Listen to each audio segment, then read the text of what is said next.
Oui, Madame la Présidente, sur ce vœu qui est présenté, il y a certains points que nous partageons.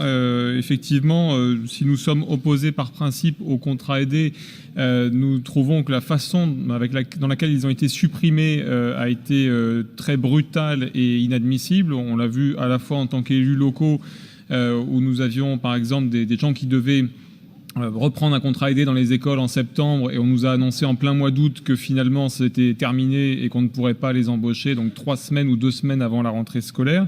Donc la façon dont ça s'est passé a été inadmissible. Pour autant, les contrats aidés ne sont pas nécessairement une bonne chose. Ce qui serait mieux, ce serait d'augmenter donc les dotations aux collectivités locales pour qu'elles puissent, elles, embaucher lorsqu'il y a réellement des besoins, ou donner des subventions aux associations lorsque ce sont des associations qui sont utiles à la collectivité et à l'intérêt général.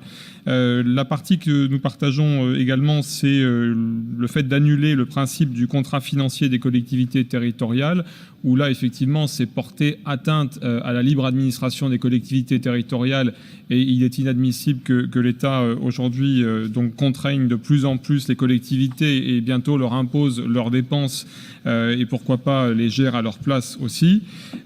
Enfin, sur le milieu associatif, nous avons également une nuance sur la proposition que vous faites, puisque vous parlez d'assurer un financement pérenne.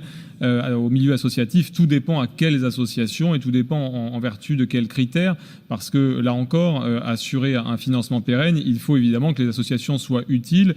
La quasi-totalité, la grande majorité est utile, mais il ne faut pas prétendre que toutes les associations seraient utiles. Il y a des associations communautaristes, par exemple, et d'autres associations qu'il ne convient pas de soutenir et qui sont parfois dangereuses pour donc la cohésion de l'État et de notre République. Donc nous ne prendrons pas part au vote sur ce vœu.